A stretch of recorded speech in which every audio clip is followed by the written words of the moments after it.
Welcome to the Rational Egoist. I'm your host, Michael Liebowitz. This is episode 6. With us today is James Valliant. He is a former deputy prosecutor at San Diego County in California. He also studied philosophy, history, and economics at New York University and is the author of numerous books and articles, including the book, The Passion of Ayn Rand's Critics. Welcome, James.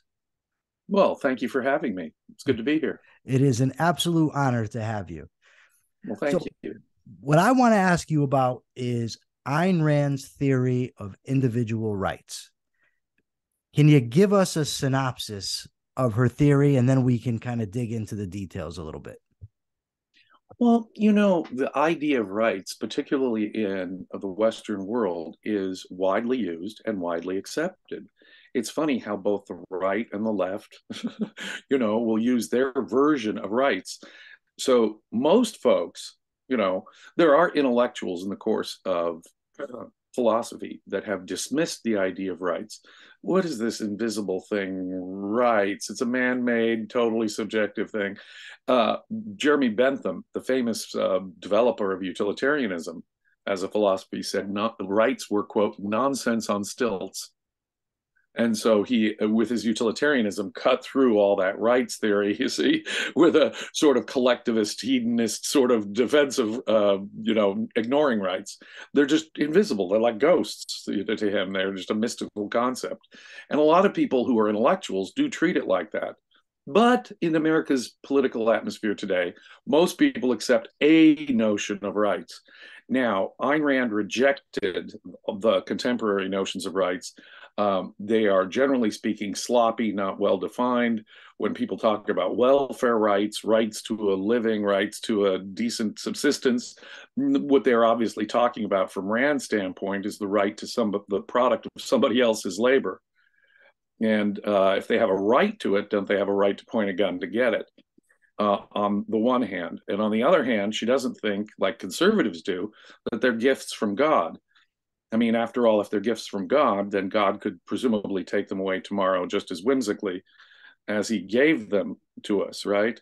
And both profoundly misunderstand the America's founding fathers' notion of rights.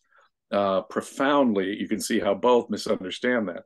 When the founding fathers talk about it being, something that, we hold these truths to be self-evident, that all men are created equal, and they'll add this, it's created equal because there's a creator. No, it's not the fact that we had a creator or whatever created us. It's our nature is what the founding fathers were saying there. We are so constructed as to be beings who need this scope of freedom. And so what Ayn Rand does now, rights has had a long tradition from John Locke, the great critic of hereditary monarchy and slavery, the guy who developed a notion of property rights that so influenced the founding fathers of America. And what's been known as classical liberalism has developed the notion of right sense. Where do we draw the line with rights, if that makes sense? And so there have been general vague harm principles, injury. Thomas Jefferson, in one of his inaugural addresses, so long as we restrain people from injuring one another, they should be free to do whatever they need to do to pursue their happiness, to use the Declaration's language. And people like John Stuart Mill were trying to work it out with a harm principle, but that's awfully vague. What do you mean by harm? Right? Are you hurting my feelings? Hurting my feelings. What kind of harm counts? Right?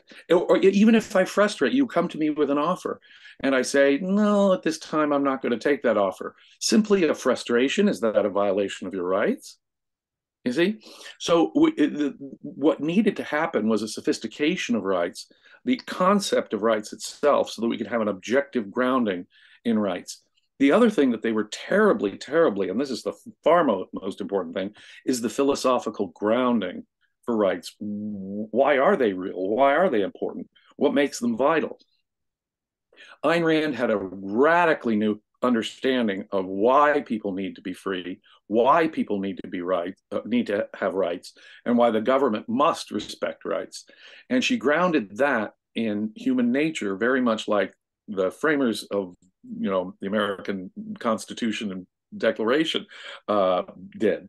But for her, it is a condition for human existence, for human survival. For Ayn Rand, the science of ethics as such, and she considered rights to be, if you think about the word, it makes perfect sense. Rights are the bridge between the science of ethics, which tells me what's good and bad and how I should behave globally, applied to politics. It's the bridge between ethics generally and the field of politics. If we want our field of politics to be enhancing human life, permitting human life, giving us the conditions that human life requires, that, according to Ayn Rand, then we need to recognize what rights are, define them carefully. You see, if indeed ethics is, as Ayn Rand radically, so her concept of rights depends on her understanding of ethics. She rejects religious ethics. She rejects collectivistic ethics. She rejects most of the other approaches, subjectivist, emotionalist approaches to ethics altogether. And for her, ethics is, in fact, an objective matter. The good represents a relationship between something and the needs of human life.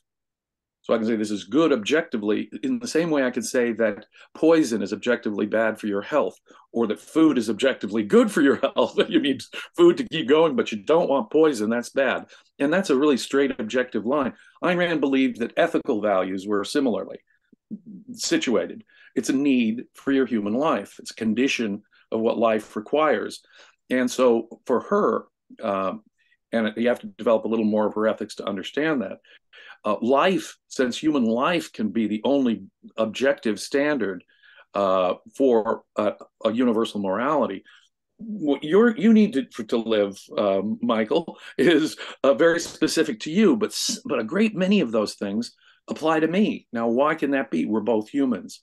It's what we share as human beings that, in fact, if I'm a human being, I have to attend to all the conditions for survival and life that any human being would, based on my nature as a human being. That's what ethics is for Ayn Rand. It's rooted in the fact that life is conditional. Only a very specific course of action can result in my life. Now, there's options along the way, but within a range of options, a very specific course of action is required if I'm to survive. Got to eat, breathe. In fact, the list goes on and on and on.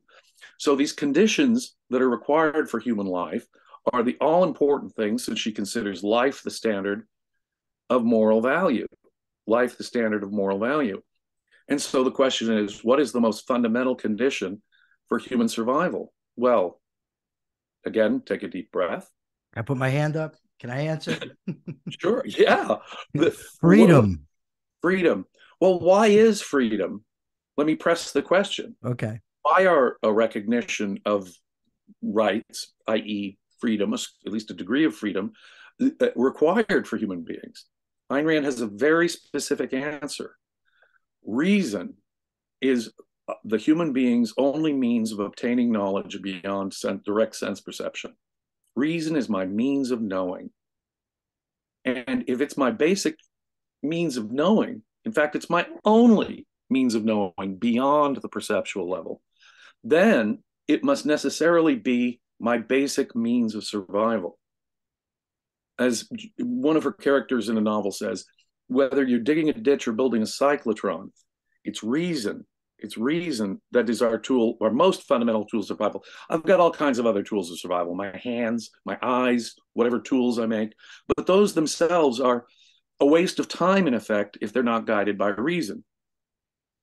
In fact, the creation of the tool that I need must be guided by reason. In effect, reason is my most fundamental tool of survival. Therefore, the operation of reason is the social condition, the primary social condition that needs to be respected. The next step, reason, the operation of reason is destroyed, annihilated by the initiation of physical force. When people are coercing one another, what it does, let me give you a simple example. I point a gun at a group of people. Now, their choice is obey me, right? Or die. Or die. That's not really a choice at all. That's not a choice at all. Die or obey me. So in this situation, who's the only mind that matters? The guy holding the gun. I've literally shut down the operation of every rational faculty in front of me, haven't I? Their judgment doesn't matter to their life anymore. Their judgment doesn't matter to their life anymore. Someone meets you in an alley and says, give me all your money. Well, no, all other things be equal, I have other needs for my money. I'm not going to voluntarily give you my money. But what you're doing is you're taking from me, against my will, my money, you see, by force. And you have invalidated my judgment over what to do with that money. You've negated my ability to use my judgment in my actions, in my property. You've taken that away from me. So force negates the operation of reason. And so you will note, I'll make a historical observation here. You will note, for example, that in a country that has a censorship and controls free speech and the flow of ideas, you'll notice how that destroys a dynamic culture, how necessarily the development of ideas, philosophical ideas, intellectual ideas, new ideas, bold new ideas, is simply made impossible, right? Look at what happened when we had a freedom of speech, when we said cultural freedom was an important thing. Boom, a dynamic culture immediately comes about. America has had this dynamic culture of new ideas and exciting new art and new developments over here and there. Why? Because people were free. The operation of reason is maximized when there's freedom of speech, at least in the mind. Because individuals were free. Because individuals are free, individuals are allowed to thrive. I just don't want anybody to mistake and think it's a utilitarian argument where we're referring to a collective. No, I'm not talking about the most, and I'm certainly not talking about pleasure as the end, or happiness, or utiles, or whatever their end. My end is life, and life, you make a very great point there. Life and thought are exclusively properties of the individual. Society is only a collection of individuals. Thinking only happens in an individual mind. There is no collective brain. All new ideas start in one mind. Only individuals think, only individuals feel, only individuals produce, only individuals consume. The socially important unit is the individual. Only individuals are happy or sad. Now, so you make a great point. I am assuming a degree of individualism here. But let's go further. It's not just censorship. Let's apply this now to the material realm of production and trade. To the degree that countries have experienced socialism, communism, fascism, of course, that has destroyed their economy. Socialism over the last 100 whatever years has demonstrated itself to be a total and dismal failure. And yet, in the last 200 or 300 years, those countries which have followed property rights, rule of law, a free market approach, or at least a comparatively free market approach, had an explosion of technology and well-being and population. Suddenly, look at the developments in everything from agriculture. We're better fed than Louis XIV ever could have dreamed to have been better fed. The ordinary American could have ever dreamed. Think of our safety. Think of the quality of entertainment. Think of the added time to our life. We live better today than the pharaohs of ancient Egypt. The ordinary American does. Why? Because of the practical results in terms of material prosperity and technological innovation that has fueled that. The condition for that is freedom. If people aren't free to disagree, if people aren't free to take risks and suffer either the consequences or enjoy the rewards of that, then we again stifle the human mind. The social condition for the operation of the mind is freedom. You can see that historically with the effect of censorship and the effect of a comparatively free culture on a culture. You can see that economically on an economy in terms of how prosperous it is. The freer the country's economy, all other things being equal, the more prosperous the ordinary person is. So you can see and how technology and material progress is advanced by that.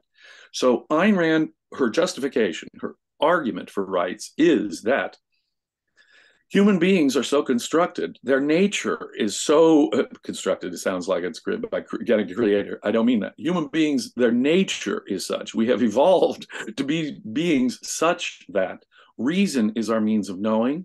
Reason is our primary means of survival. Therefore, the primary social condition for the operation of reason is the single most important thing, ethically speaking, for human beings' survival and well-being. Survival and well-being. Yeah. Therefore, rights are a recognition of that. Rights are a recognition that force must be banned because freedom is required for the operation of reason. But just in your individual life, to the extent your choices are constrained by coercive force, your ability to survive is thereby impaired. The more the more freedom is taken away from you, the less you're able to use your tool of survival. You know, two facts really make me appreciate Rand's theory of rights. Obviously, it's not a justification for it, but it makes me really appreciate it, and it's helped me immensely. One, I was a criminal who spent my time violating people's rights. So by adopting her philosophy and learning to respect people's rights, I was able to make myself into a better human being.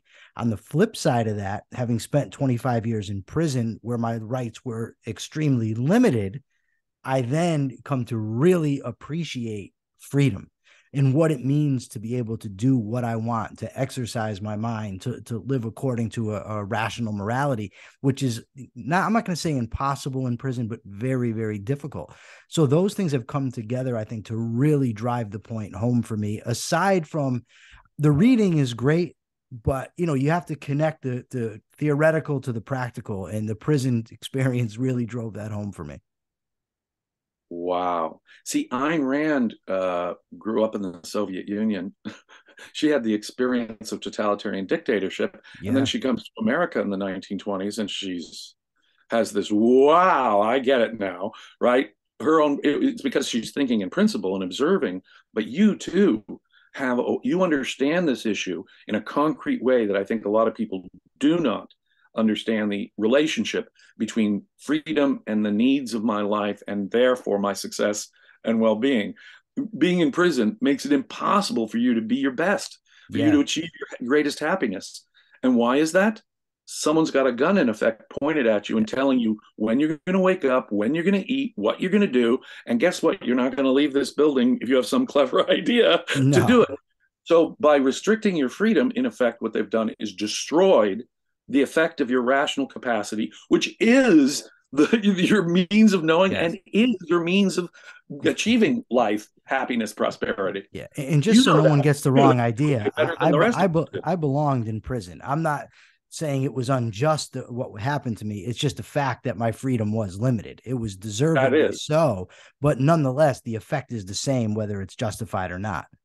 You raise another interesting thing. You have an interesting perspective from a personal standpoint as to why your use of force meant others could and probably should take forceful steps against you. Retaliatory force, absolutely. Exactly.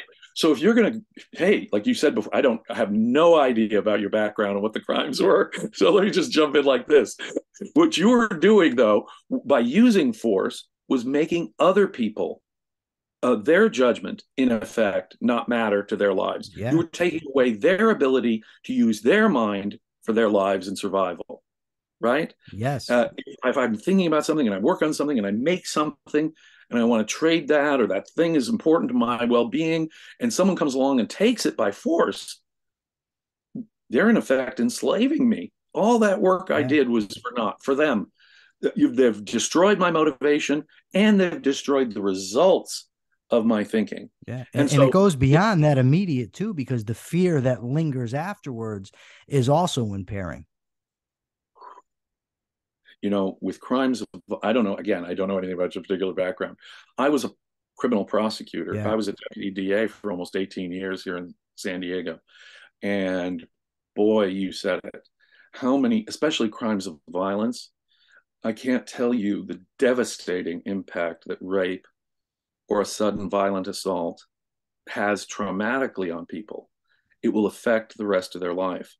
I'll give you a personal experience from my own. When I was a young undergraduate student in New York City going to NYU, I was living in Brooklyn in a very crime-filled neighborhood before they fixed the crime problem in New York from the 70s and early 80s.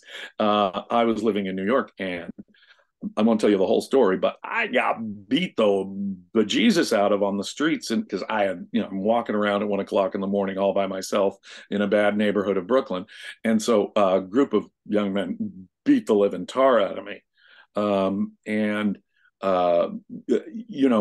it has the effect of every time you go back out that night alone, am I going to do that? And I thought, I hear I'm a young man. I don't feel normally at risk when I'm walking out on the streets, even of New York City in the early 80s. But it does. It makes you, it affects them. If your home has been violated and broken into, ooh, that has a psychological effect on victims. It sure does. It sure does. You're enormously, but just the way you're talking about it tells me that you've enormously learned and grown, and you've become a different human being altogether. Well, thank you. If we automatize those character, that as a character trait, I think you even realize that what you were doing as a criminal, was suicide for you in the long run. Yeah, a lot of people have a mistaken idea about selfishness, and they think that criminals are selfish.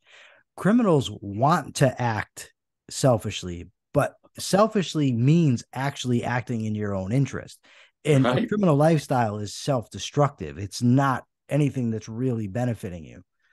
How many times did I have the conversation? Because I'd be going to lunch, say, with some other DAs, and people in law enforcement, that's not universally true, but people in law enforcement, the rank and file tend to be conservative, right of center, because that's where they're in law enforcement.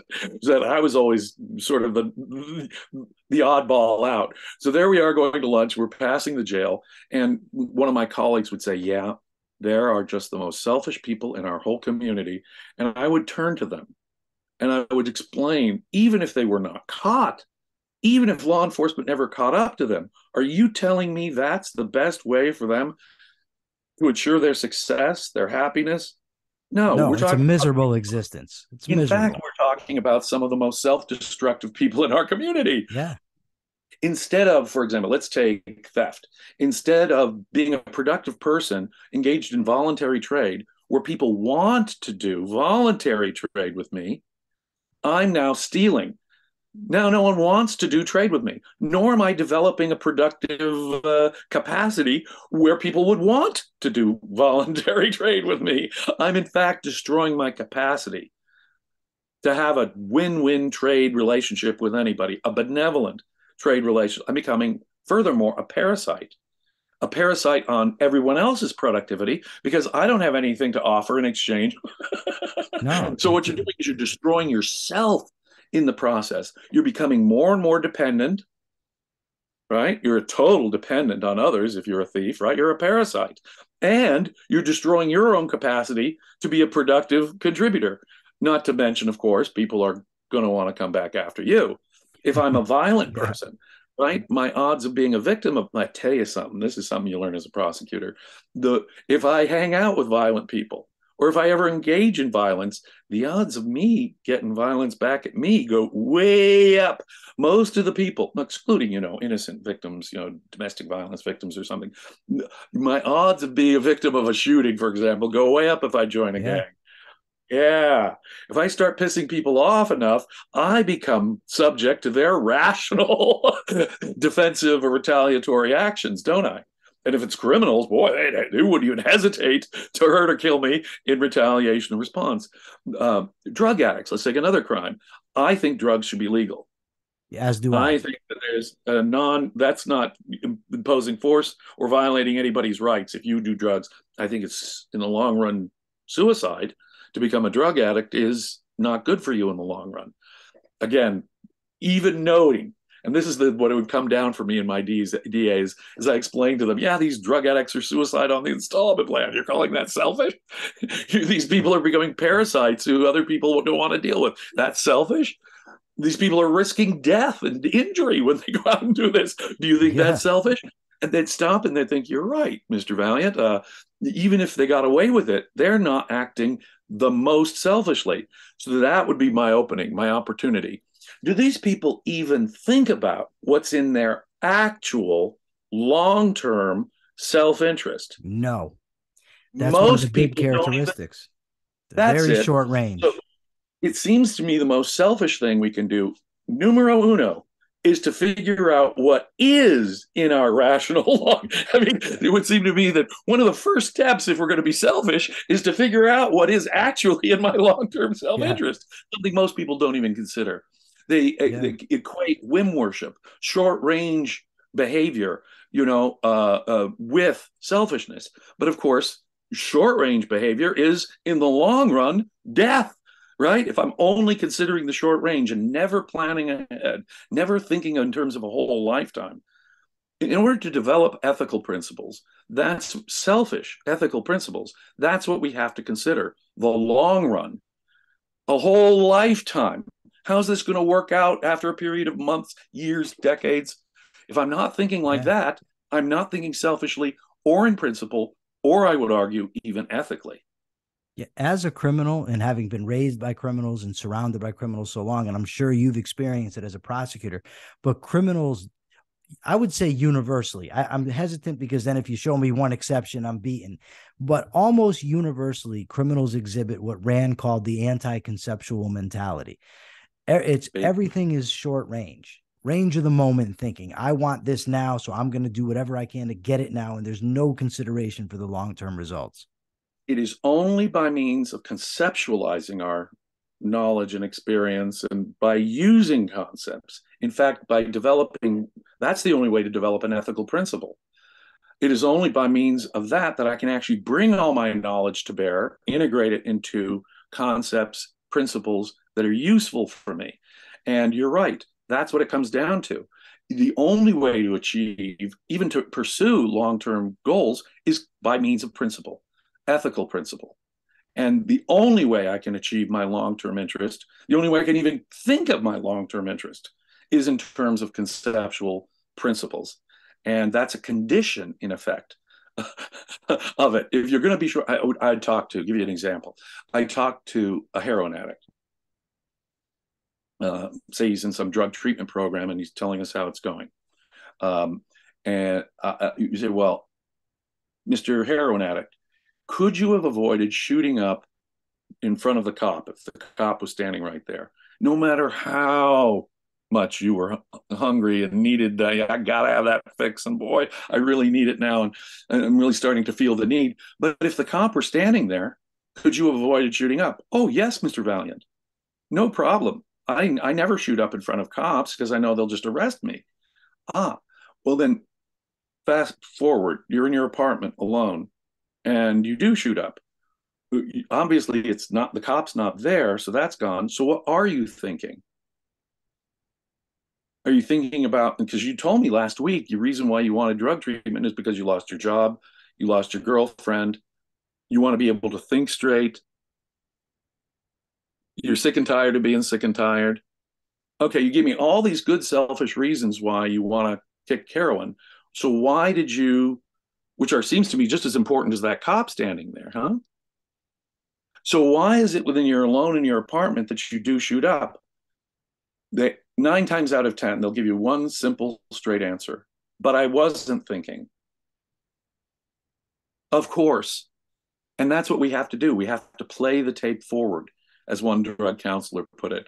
Before we do any action, if we have a moment of thought, we have to play that tape forward and consider the long-term consequences of what we're doing. And so a drug addict who hits bottom, he knows the consequences. So I look at it, well, then what the hell were you doing shooting up again last Saturday night? Well, the honest answer, Mr. Valliant, I wasn't thinking. I wasn't thinking conceptually. They are anti-conceptual, as Ayn Rand says in their mentality, making ethical principles designed for their own survival and well-being, inaccessible to them. So the most selfish thing we can do is to think conceptually. In fact, to be rational. In fact, we have to self-consciously, this is one of Ayn Rand's great points, we have to self-consciously make rationality our highest virtue.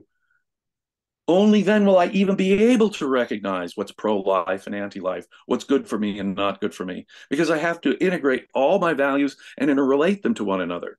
right? A piece of cake tastes wonderful. Then why not eat the whole cake?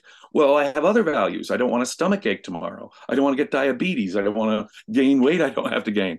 So I'm not going to eat the whole cake. It's got negative other, because I have other values, not just the immediate taste of the cake. No value can be determined in isolation from our other values, according to Ayn Rand. It Entire has to be an context. integrated package. And rights are like that. Rights are an integrated package.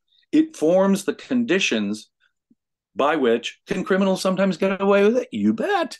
But every time they're rolling the dice, they're playing Russian roulette with their own long-term. Yeah. I'll ask you this: is playing Russian roulette in your long-term self-interest? No, I would go so No. far as to say, even if someone were to pay you, if someone was to Right. come along and say, we'll gamble at Russian roulette and I can make millions of dollars, the fact is eventually I'm going to be unlucky and all those millions are going to go unspent because I'm going to be gone. Meaningless to me. That's Yeah. right. So, violating a principle we know to be true is like saying, well, an occasional, game of Russian roulette.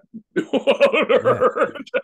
And that's exactly Yeah. wrong. Even if a criminal or a rights violator gets away with it this time, what he's doing is destroying himself, destroying his mind, destroying his capacity for long term success. But he's not thinking conceptually. So he's only thinking in terms of the short range, like you say. That is, like I say, selfishness begins with the scrupulous use of our mind. So right there, the conditions for the operation of reason are utterly important. Coming back to rights, one little rights violation of someone else. Oh, come on, might I not get away with that? No. Each and every time you're courting disaster. If you habituate, and we develop habits and patterns and moral character, and how you shape that moral character is vital. So what I'm doing is I'm preventing myself from developing a policy that is the only policy that's consistent with achieving long-term self-interest. Anytime you make some kind of short range exception, I'll get away with it this time. Well, it's only this one time and then I'll call it quits. No, no, no, no, no, no, no. Each and every time you're courting suicide, in effect, total disaster. And in the meantime, undermining your own capacity to do that. So since human beings since reason is our basic tool of survival, since we can see in history that human well-being and prosperity is only going to come about because we've liberated the mind, why do rights work? Why do humans need rights? Why aren't they these nonsense on stilts that Bentham said, or equivalent to ghost? They are, in fact, the social condition by which the human means of survival is permitted to operate. Societies which recognize rights will maximize the use of reason in that society. If you want an irrational, non-rational society, then okay, force people around, push people around. And you can see why socialism fails. It destroys the individual mind. It destroys the individual mind and its ability to operate. And so Ayn Rand gives a radical defense of rights and a radical sophistication of what that means. To finish up the point on rights, this harm principle that I outlined earlier is insufficient. It's too vague. Emotional, we were talking about emotional harm, or what do you mean by harm? It's a vague, almost. I said, no, no, no, no, no. Obviously, since we now understand why we must have rights, now we can zero in on what exactly is and is not a rights violation in the way that previous classical liberals had not been able to do. No, it's coercion. It's when we are forcing people to act against their will. That is the thing that shuts down the mind. That and only that, force, and only force can consist of a rights violation, can come to a rights violation in Ayn Rand's view. If we are all free and all human relationships are voluntary, then I'm not violating your rights. However offensive, different, oddballish, weird I am, you don't approve of what I'm doing, right? Ayn Rand really makes a great argument for this implicitly in The Fountainhead. She points out that creativity and progress really comes from these people who shocked and offended the world around them. People who had new ideas take time to be absorbed. Freedom requires people the freedom to say, no matter what, how outrageous, nutty, I have to be able to disagree. I have to be able to swim against the current, or there will be no human progress. As an individual, I have to be free. My values are my values. If someone's coming around pointing a gun at me, to that extent, all the things that are my values are made that much harder or that much more inaccessible to me. So whether it's on an individual level or on the historical social level, freedom is the condition for human well-being and survival. And that is because reason, our means of survival, requires freedom to operate. I need the freedom to disagree with you if we're going to make any progress here. Or if I'm going to have a chance at least enacting my values to make my life better. Well put. Rights for Rand are a social condition, okay, defining the scope of freedom of action. And that's what they have to be understood. Rights properly understood don't violate freedom at all. Rights properly understood, right? If I have a law against murder, if you come along and murder, you're the one destroying freedom. It's the act of murder that destroys freedom and makes things coercive. Yeah. So if a law is simply responding to an initiation of force, it's only protecting freedom. No just law is actually against freedom. It only protects individual freedom. It's prerequisite. You have to have a law in order to have proper freedom. Before I let you go, I've got to get into this a little bit. I've always conceptualized Rand's theory of rights as a natural rights theory in the lineage of John Locke. Not the same, because for one, he starts midstream. He doesn't derive it from a full theory, because she traces it all the way back to the axiomatic concepts and, an entire metaphysics, epistemology, and ethics. And Frederick Bastiat, I would put in that tradition as well. Same thing. Both of them believed that rights were derived from God. They both started midstream. But nonetheless, she, in my view, taught that rights were a condition that exist because of man's nature. To me, that makes them natural rights. I've always thought of it that way. Now, since I've been out of prison, I've been in some Ayn Rand chat rooms and I've gotten into some discussions, and people are very, very hostile to this idea that they're natural rights. Now, the reason I want to ask you, because in an article that you wrote about the critics of Ayn Rand and people who put her on par with Locke, or said basically she's just derivative of Locke, she's not, nothing unique. I think it was Charles Murray that said it, but don't quote me on that. And you said, really? It was someone else, actually, Nietzsche, matter of fact, it was what he said. And you said, really? So Nietzsche believed in natural rights. So the implication is that Rand was a natural rights philosopher. And I don't think that's a dirty word, but I'm just interested to get your take on it. Well, of course, like many things, it really depends on the sense in which we use the term. I think we were talking the other day, we had a fascinating conversation about self-ownership the other day. Yes. And very similar to that. I think it's what we mean when we say self-ownership. Ayn Rand herself, in certain contexts, uses that, as you were observing.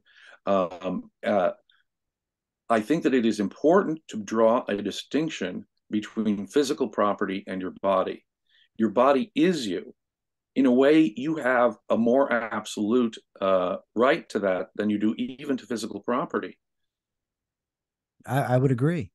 Okay, so there's a conceptual difference between yourself, your mind, and your body. That is you, versus the stuff you make. Under certain circumstances, the stuff you make can be treated very differently than the way we would say you can treat your body. See, if that makes sense. For example, I own a piece of property.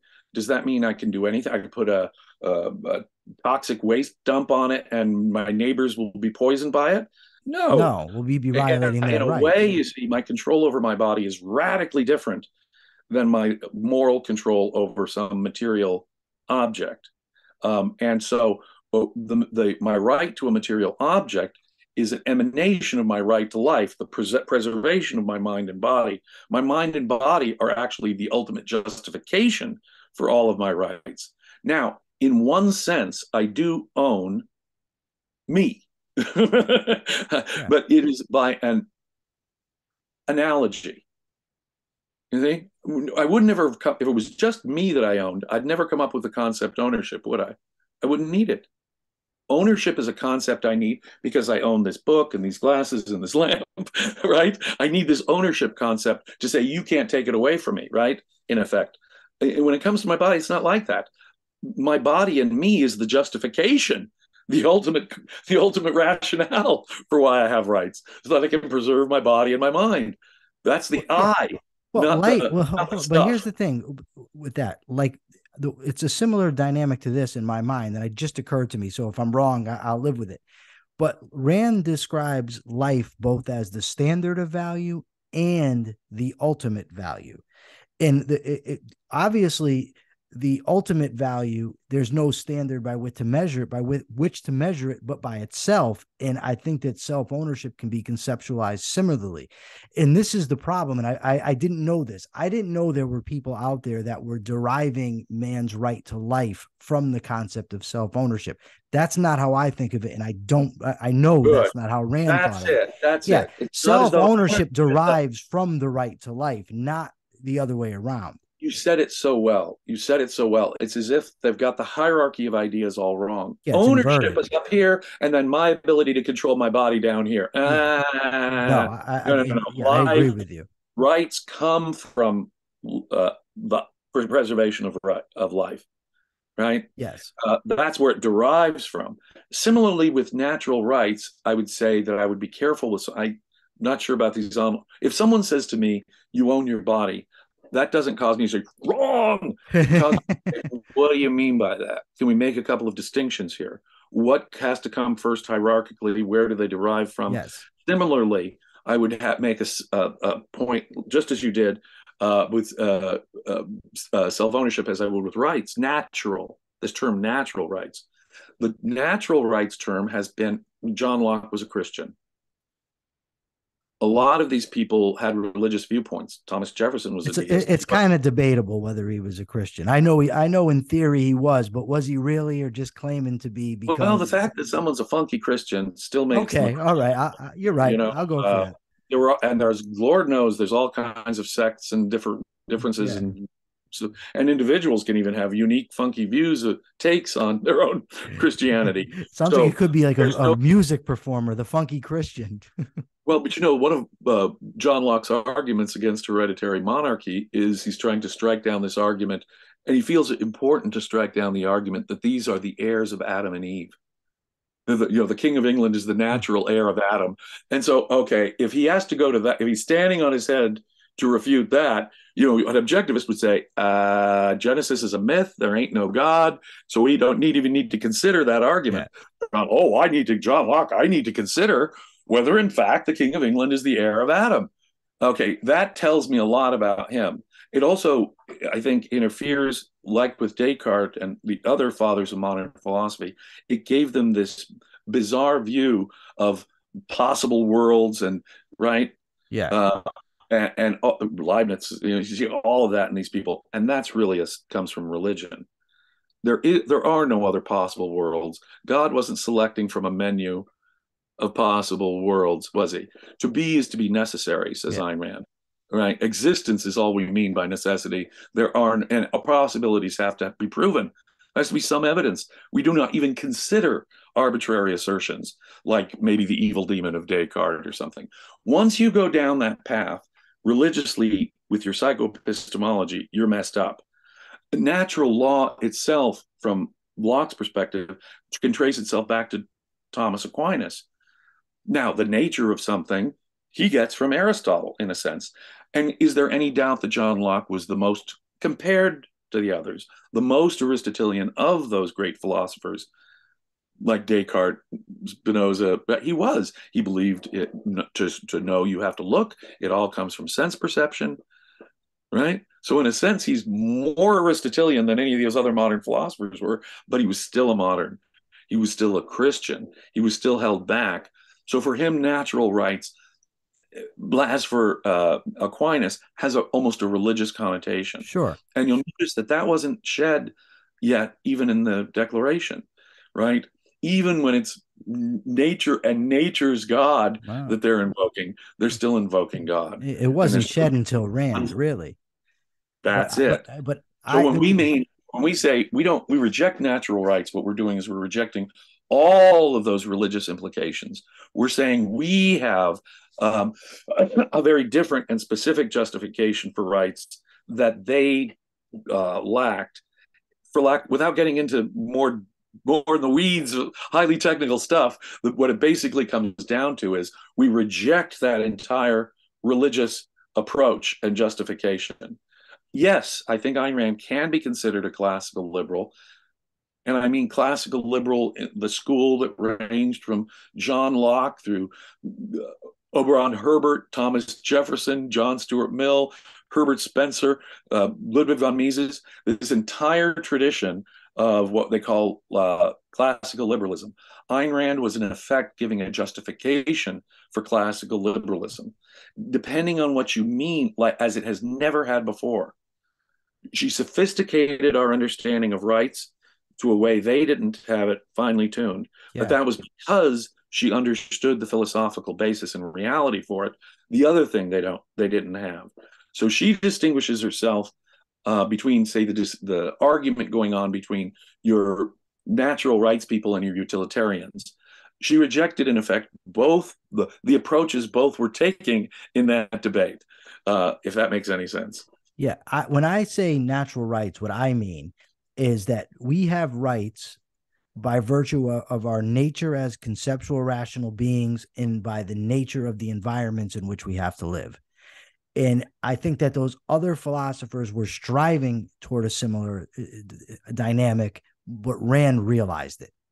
Well, I think what happens is we sort of get an inkling, we sort of get a feel. It's like almost like a gut feeling about something. They've made certain integrations about the relationship between human prosperity and happiness, but they haven't named them, right? So they get a feel like, oh yeah, this seems to be working out with human nature, and this kind of doesn't. Ayn Rand is far, far, far more specific. And if you put it that way, if you define natural rights that way, as an objectivist, I'll shut up. I would give a little historical discourse maybe later, but it's like self-ownership. I want to know what you mean by that before I start jumping on you. We must define our terms. Define our terms, check our Yes, premises. yes, And it absolutely. depends on how you define those terms. So, unlike some of the people you've run into, objectivists online, I wouldn't jump down your throat the minute you use those terms, but I might get around to saying, well, there's a historical reason why we say individual rights as objectivists as opposed to natural rights, right? Or why we say that there's property and that's conceptually different than yourself, right? So, although you can talk about the scope of your freedom with respect to yourself, Yes. just as you can with property, but they're both based on Rand's unique and distinct derivation and understanding of it. All that gets cleared up. And what we as objectivists don't want to do is be confused with other natural rights theorists. And we sure don't want to be confused with modern libertarians who use the concept of self-ownership quite a lot. So what they're trying to do is stake out Rand's uniqueness. I understand their motive, but I wouldn't jump down your throat simply for using the term. I'll just ask you, what exactly do you mean by that? Great. Does that make sense? It makes absolute sense, and we're out of time. Thank you so much for Okay. being here. I do, though. Is there some place people can find you that they want to look you up, want to read your articles, your books? Absolutely. I am very, very active on Facebook. I find it at least a little more friendly than Twitter. So if you if you're on Facebook, or if you want to, I'm answering questions on a daily basis, whether it's about my book on Christianity or about Ayn Rand and objectivism. I'm there and answering questions as best as I can on a daily basis. So hook up with me on Facebook, or hook up with some of the pages that I am there on Facebook. The Ayn Rand page, the Roman Provenance of Christianity page, pages like that, the Leonard Peikoff study page that I either manage or am an And it's under administrator. James Stevens Valliant, correct? That's correct. We also have a website if you're interested in my work on Christianity, creatingchrist.com. that you can check out. And there's my books and articles. You can see the posters right behind. My wife is a publicist, if you can't tell. So I can't do any of these without having posters behind. As far as I would just have the books behind me. No, she's a publicist. So she's got the posters, and you're going to be out there every time. I love her dearly for it. My books, The Passion of Ayn Rand's Critics, currently out of print, but I'm working on a new edition of it. But used copies are available. Creating Christ, available in all formats now, Amazon, Barnes & Noble, you name it. But if you want to get in touch with me personally, Facebook's probably your best bet. All right, great. I hope you'll come back on the show sometime, because it's been very enlightening, very great discussion. This was a fun conversation. I agree. Thank you so much. I'm happy to come back and talk about something else some other, or this again. You just let me know, sir. This was great. All right, will do. Thank you for joining us on The Rational Egoist. Goodbye till next time.